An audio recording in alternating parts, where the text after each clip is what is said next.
3 years ago in our state of Wisconsin, back in the United States, a man went into a Sikh temple and in a terrible act of violence killed 6 innocent people, Americans and Indians. And in that moment of shared grief, our two countries reaffirmed a basic truth, as we must again today, that every person has the right to practice their faith how they choose, or to practice no faith at all, and to do so free of persecution and fear and discrimination. Thank you so much. Thank you so much, Neha, for what a wonderful introduction.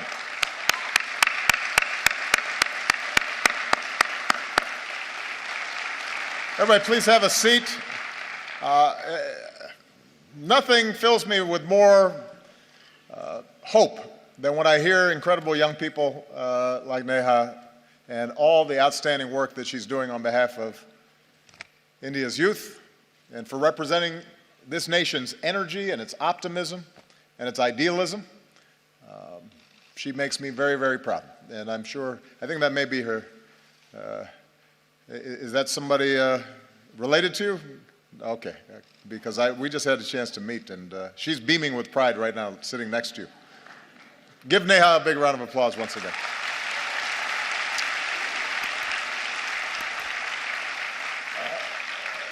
Distinguished guests, ladies and gentlemen, to all the students and young people who are here today, to the people of India watching and listening across this vast nation, I bring the friendship and the greetings of the American people. On behalf of myself and Michelle, thank you so much for welcoming us back to India. Bahut dhanyavad.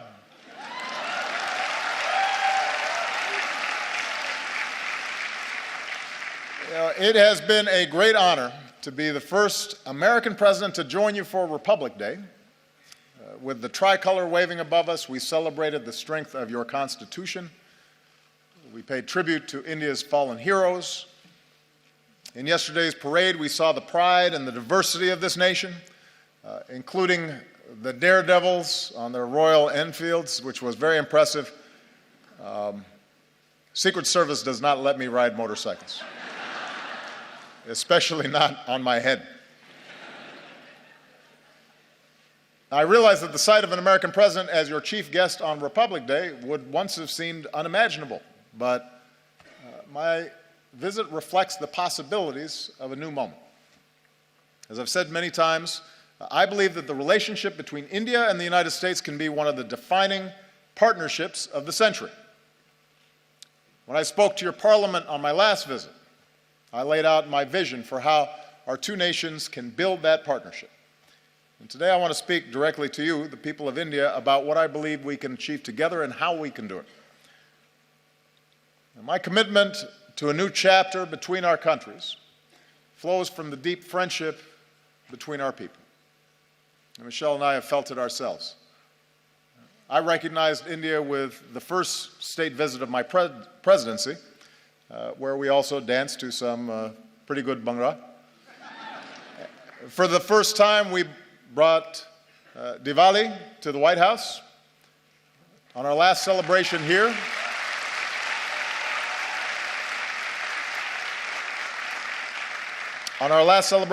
we celebrated the Festival of Lights in Mumbai. We danced with some children. Unfortunately, we were not able to schedule any dancing this visit. Señorita, bude, desho me. You know what I mean. So,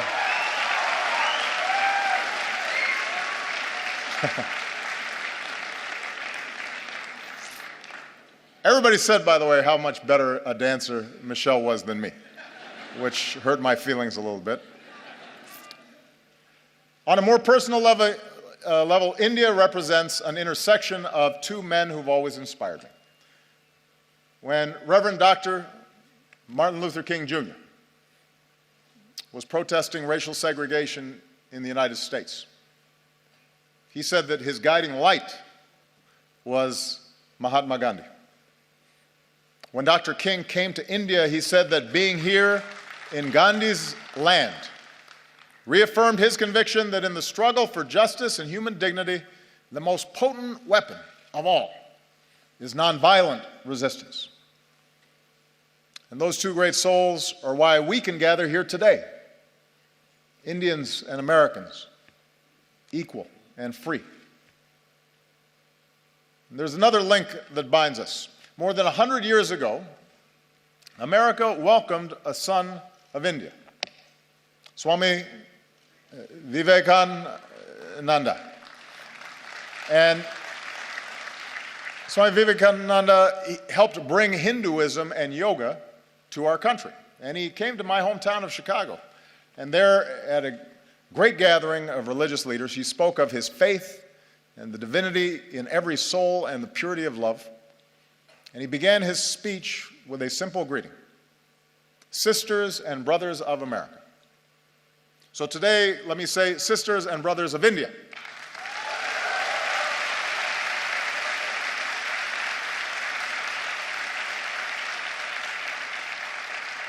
My confidence in what our nations can achieve together is rooted in the values that we share. For we may have our different histories and speak different languages, but when we look at each other, we see a reflection of ourselves. Having thrown off colonialism, we created constitutions that began with the three same words: we the people. As societies that celebrate knowledge and innovation, we transformed ourselves into high-tech hubs of the global economy. Together, we unlocked new discoveries, from the particles of creation to outer space. And we are among the few nations to have gone to both the moon and to Mars.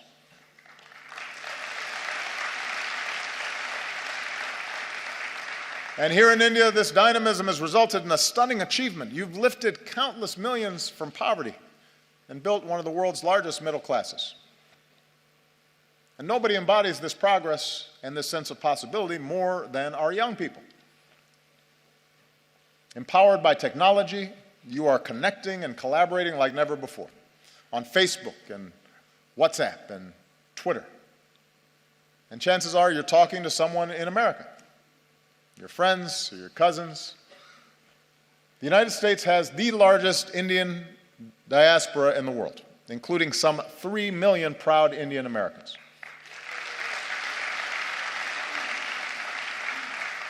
And they make America stronger, and they tie us together. Bonds of family and friendship that allow us to share in each other's success. So for all these reasons, India and the United States are not just natural partners. I believe America can be India's best partner. I believe that.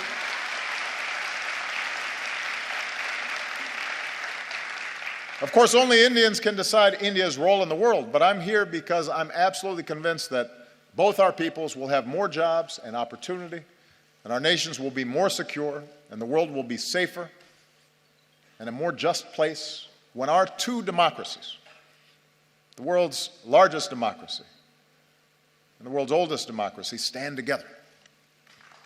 I believe that. So here in New Delhi, Prime Minister Modi and I have begun this work anew, and here's what I think we can do together. America wants to be your partner as you lift up the lives of the Indian people and provide greater opportunity. So working together, we're giving farmers new techniques and data, from our satellites to their cell phones, to increase yields and boost incomes. We're joining you in your effort to empower every Indian with a bank account. And with the breakthroughs we achieved on this visit, we can finally move toward fully implementing our civil nuclear agreement, which will mean more reliable electricity for Indians and cleaner non-carbon energy that helps fight climate change.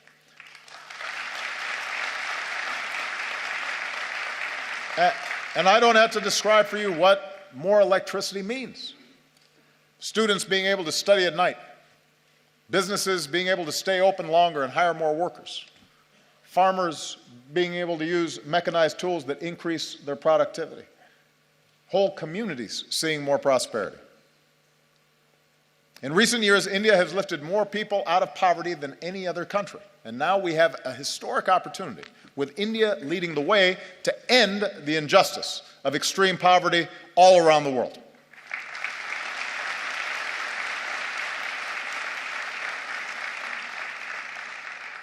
America wants to be your partner as you protect the health of your people and the beauty of this land, from the backwaters of Kerala to the banks of Ganga. As we deliver more energy, more electricity, let's do it with clean, renewable energy like solar and wind. And let's put cleaner vehicles on the road and more filtration systems on farms and villages. Because every child should be able to drink clean water, and every child should be able to breathe clean air. We need our young people healthy for their futures, and we can do it. We have the technology to do it. America wants to be your partner in igniting the next wave of Indian growth. As India pursues more trade and investment, we want to be first in line. We're ready to join you in building new infrastructure, the roads and the airports, the ports, the bullet trains to propel India into the future. We're ready to help design smart cities that serve citizens better, and we want to develop more advanced technologies with India as we do with our closest allies. We believe we can be even closer partners in ensuring our mutual security. Now, both our nations have known the anguish of terrorism, and we stand united in the defense of our people. And now we're deepening our defense cooperation against new challenges. The United States welcomes a greater role for India in the Asia-Pacific, where the freedom of navigation must be upheld and disputes must be resolved peacefully. And even as we acknowledge the world as it is, we must never stop working for the world as it should be, a world without nuclear weapons. That should be a goal for all of us.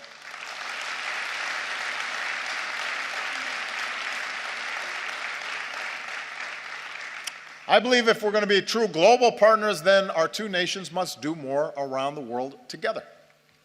So to ensure international security and peace, multilateral institutions created in the 20th century have to be updated for the 21st. And that's why I support a reformed United Nations Security Council that includes India as a permanent member.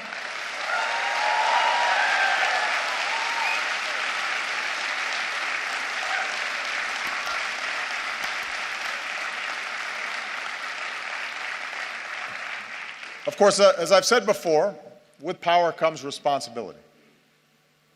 In this region, India can play a positive role in helping countries forge a better future.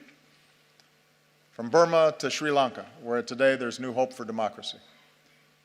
With your experience in elections, you can help other countries with theirs.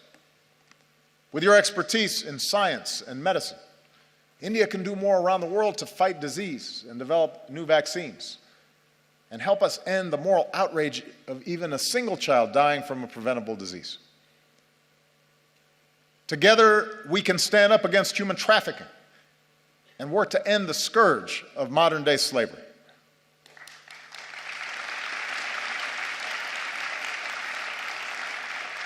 And being global partners means confronting the urgent global challenge of climate change. With rising seas, melting Himalayan glaciers, more unpredictable monsoons, cyclones getting stronger, few countries will be more affected by a warmer planet than India. Now, the United States recognizes our part in creating this problem, so we're leading the global effort to combat it. And today I can say that America's carbon pollution is near its lowest level in almost 2 decades. I know the argument made by some that it's unfair for countries like the United States to ask developing nations and emerging economies like India to reduce your dependence on the same fossil fuels that help power our growth for more than a century. But here's the truth. Even if countries like the United States curb our emissions, if countries that are growing rapidly like India, with soaring energy needs, don't also embrace cleaner fuels, then we don't stand a chance against climate change. So we welcome India's ambitious targets for generating more clean energy. We'll continue to help India deal with the impacts of climate change, because you shouldn't have to bear that burden alone. And as we keep working for a strong global agreement on climate change, it's young people like you who have to speak up so we can protect this planet for your generation, I'll be gone when the worst effects happen. It's your generation and your children that are going to be impacted. And that's why it's urgent that we begin this work right now. Development that lifts up the lives and health of our people, trade and economic partnerships that reduce poverty and create opportunity, leadership in the world that defends our security and advances human dignity and protects our planet. That's what I believe India and America can do together. So with the rest of my time, I want to discuss how we can do it. Because in big and diverse societies like ours, progress ultimately depends on something more basic, and that is how we see each other. And we know from experience what makes nations strong. Neha, I think, did a great job of describing the essence of what's important here. We are strongest when we see the inherent dignity in every human being. Look at our countries, the incredible diversity, even here in this hall. India is defined by countless languages and dialects in every color and caste and creed, gender and orientations. And likewise in America, we're black and white and Latino and Asian and Indian American and Native American. Your Constitution begins with the pledge to uphold the dignity of the individual. And our Declaration of Independence proclaims that all men are created equal. In both our countries, generations have worked to live up to these ideals. And when he came to India, Martin Luther King Jr. was introduced to some school children as a fellow untouchable. My grandfather was a cook for the British Army in Kenya.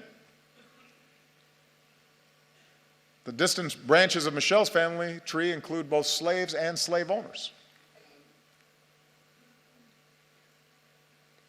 When we were born, people who looked like us still couldn't vote in some parts of the country. Even as America has blessed us with extraordinary opportunities, there were moments in my life where I've been treated differently because of the color of my skin. Many countries, including the United States, grapple with questions of identity and inequality and how we treat each other, people who are different than us, how we deal with diversity of beliefs and of faiths.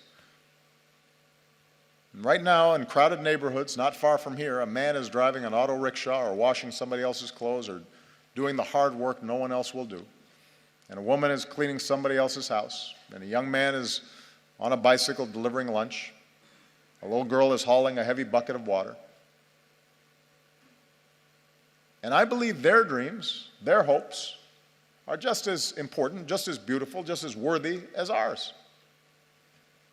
And so even as we live in a world of terrible inequality, we're also proud to live in countries where even the grandson of a cook can become president, or even a Dalit can help write a constitution, and even a tea seller can become prime minister.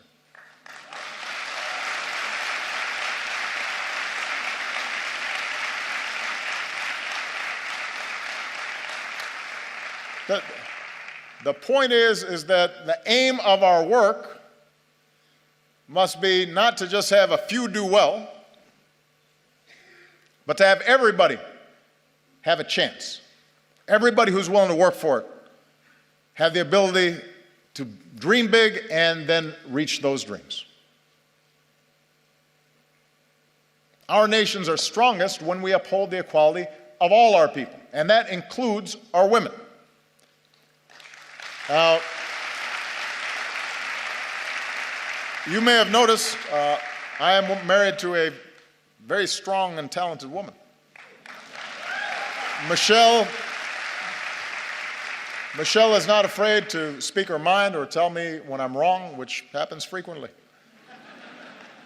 And we have two beautiful daughters, so I'm surrounded by smart, strong women. And in raising our girls, we've tried to instill in them basic values. A sense of compassion for others and respect for themselves and the confidence that they can go as far as their imaginations and abilities will carry them. And as part of Michelle's work as First Lady, she's met with women and girls around the world, including here in India, to let them know that America believes in them too. In the United States, we're still working to make sure that women and girls have all the opportunities they deserve and that they're treated equally. And we have some great role models, including here today the former Speaker of our House of Representatives, Nancy Pelosi, who was the first woman Speaker of the House and my great partner.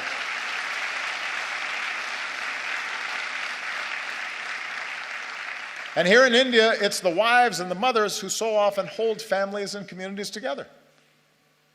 Indian women have shown that they can succeed in every field, including government, where many of your leaders are women. And the young women who are here today are part of a new generation that is making your voice heard and standing up and determined to play your part in India's progress. And here's what we know. We know from experience that nations are more successful when their women are successful. When girls go to school,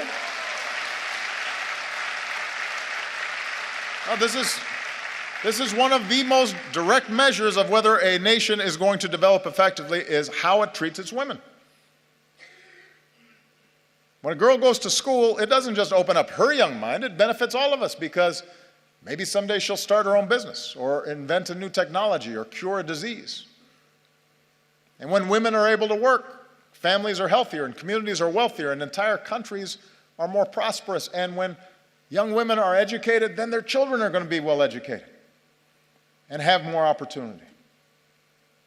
So if nations really want to succeed in today's global economy, they can't simply ignore the talents of half their people.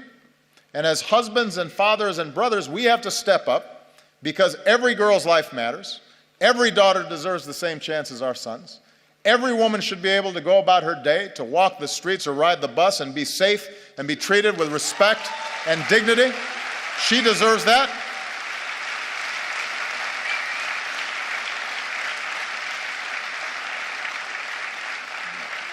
And one of the favorite things about this trip for me has been to see all these incredible Indian women in the armed forces, including the person who commanded the guard that greeted me when I arrived. It's remarkable, and it's a sign of great strength and great progress. Our nations are strongest when we see that we are all God's children, all equal in His eyes and worthy of His love. Across our two great countries, we have Hindus and Muslims, Christians and Sikhs and Jews and Buddhists and Jains and so many faiths. And we remember the wisdom of Gandhiji, who said, "For me, the different religions are beautiful flowers from the same garden, or they are branches of the same majestic tree." Branches of the same majestic tree. Our freedom of religion is written into our founding documents. It's part of America's very first amendment. Your Article 25 says that all people are equally entitled to freedom of conscience and the right freely to profess, practice, and propagate religion. In both our countries, in all countries, upholding this fundamental freedom is the responsibility of government, but it's also the responsibility of every person. In our lives, Michelle and I have been strengthened by our Christian faith. But there have been times where my faith's been questioned by people who don't know me. Or they've said I adhere to a different religion, as if that were somehow a bad thing. Around the world, we've seen intolerance and violence and terror perpetrated by those who profess to be standing up for their faith, but in fact are betraying it. No society is immune from the darkest impulses of man, and too often religion has been used to tap into those darker impulses as opposed to the light of God. 3 years ago in our state of Wisconsin, back in the United States, a man went into a Sikh temple and in a terrible act of violence killed 6 innocent people, Americans and Indians. And in that moment of shared grief, our two countries reaffirmed a basic truth, as we must again today, that every person has the right to practice their faith how they choose, or to practice no faith at all, and to do so free of persecution and fear and discrimination.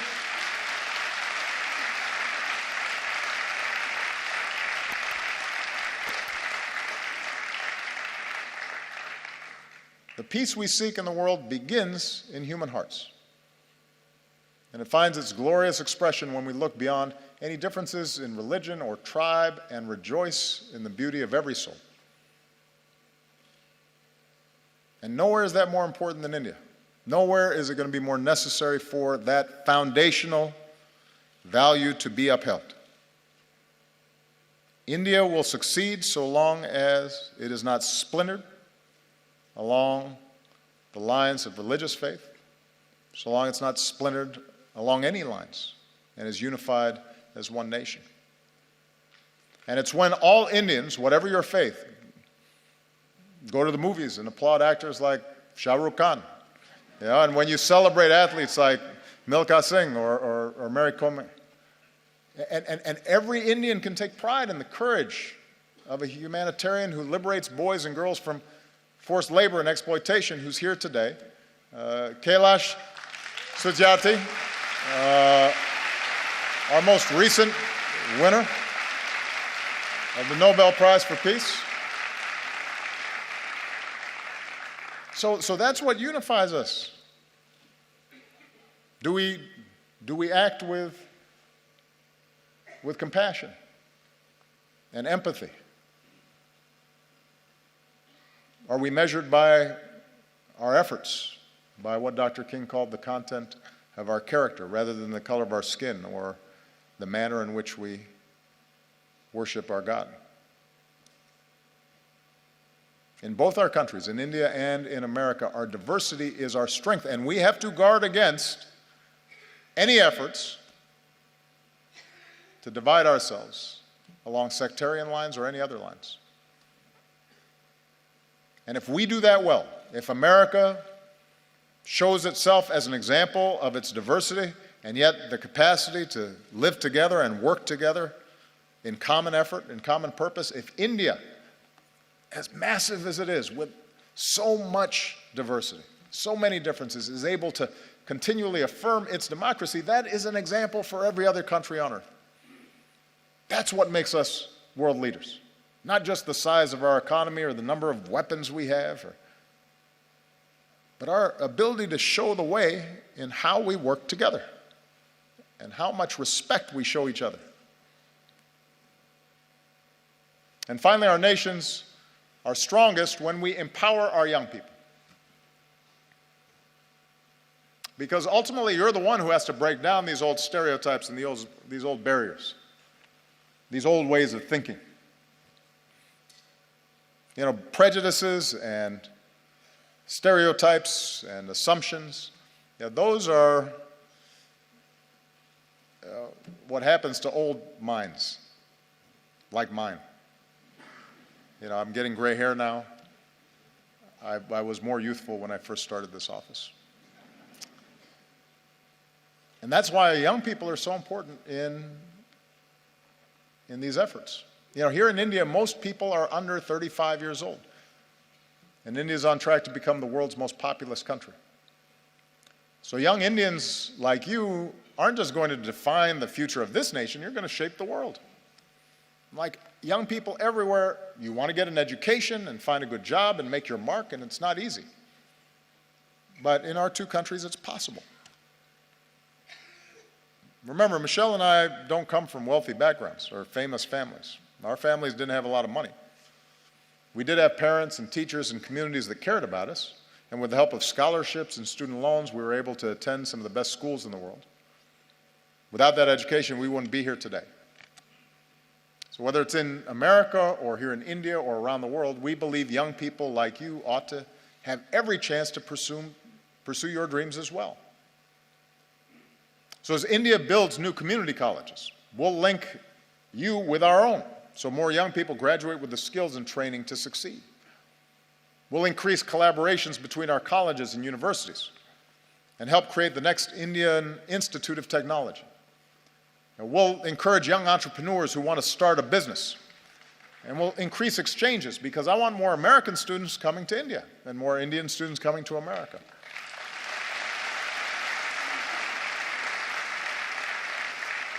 And that way we can learn from each other and we can go further. Because one other thing we have in common, Indians and Americans are some of the hardest working people on earth. And I've seen that, Michelle and I have seen that in a family here in India. I just want to tell you a quick story. On our last visit here, we visited Humayun's tomb. And while we were there, we met some of the laborers who are the backbone of this nation's progress. We met their children and their families as well.